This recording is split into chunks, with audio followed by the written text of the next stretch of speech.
Friends, ఎలా ఉన్నారు? బాగున్నారు ఫ్రెండ్స్. ఇదేంటంటే చింత చిగురు చికెన్ అనమాట ఫ్రెండ్స్. ఇది ముందు మామూలుగా చికెన్ కట్ చేసి శుభ్రంగా క్లీన్ చేసేసుకోవాలన్నమాట ఫ్రెండ్స్. క్లీన్ చేసేసుకున్నాక ఆనియన్స్, పచ్చిమిరపకాయలు, కరివేపాకు పక్కన పెట్టేసుకుని సరిపడా పానీ తీసేసుకుని అందులో ఆయిల్ పోసేసుకుని ఫ్రెండ్స్ ముందుగా ఏంటంటే ఆనియన్స్, కరివేపాకు, పచ్చిమిరపకాయలు ఫ్రై చేసుకుని అది ఫ్రై అవుతుండగా ఫ్రెండ్స్ చికెన్ కూడా వేసేసుకోవాలన్నమాట. వేసేసుకుని అది కూడా కుక్ అవుతుండగా ఒక 5 నిమిషాల తర్వాత పసుపు కూడా వేసుకోవాలన్నమాట ఫ్రెండ్స్. అది పసుపు వేసుకున్నాక పసుపు, కారం అన్నీ వేసుకున్నాక ఇది ఉడుకుతున్నప్పుడు వాటర్ అంతా కూడా పైకి వస్తుంది కదా ఫ్రెండ్స్. అది ఎగిరిపోయే టైంలో సరిపడా వాటర్ పోసుకోవాలన్నమాట.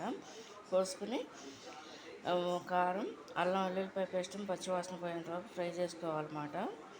పోసుకుని ఈ విధంగా కర్రీ చేసుకోవాలన్నమాట. దించేసే ముందుగా ఏంటంటే ఈ చించుగురిని క్లీన్ చేసుకుని దాన్ని నలిపేయాలన్నమాట.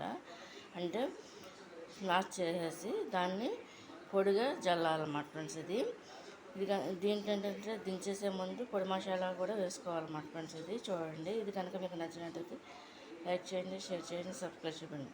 చింత చిగురు చికెన్ అన్నమాట. ఇదన్నమాట.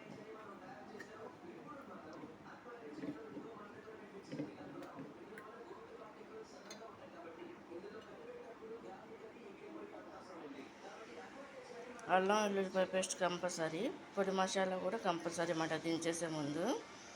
అదేమో పచ్చివాసన పోయేదాకా స్టార్టింగ్ వేసి ఫ్రై చేసేయాలన్నమాట ఫ్రెండ్స్. ఇది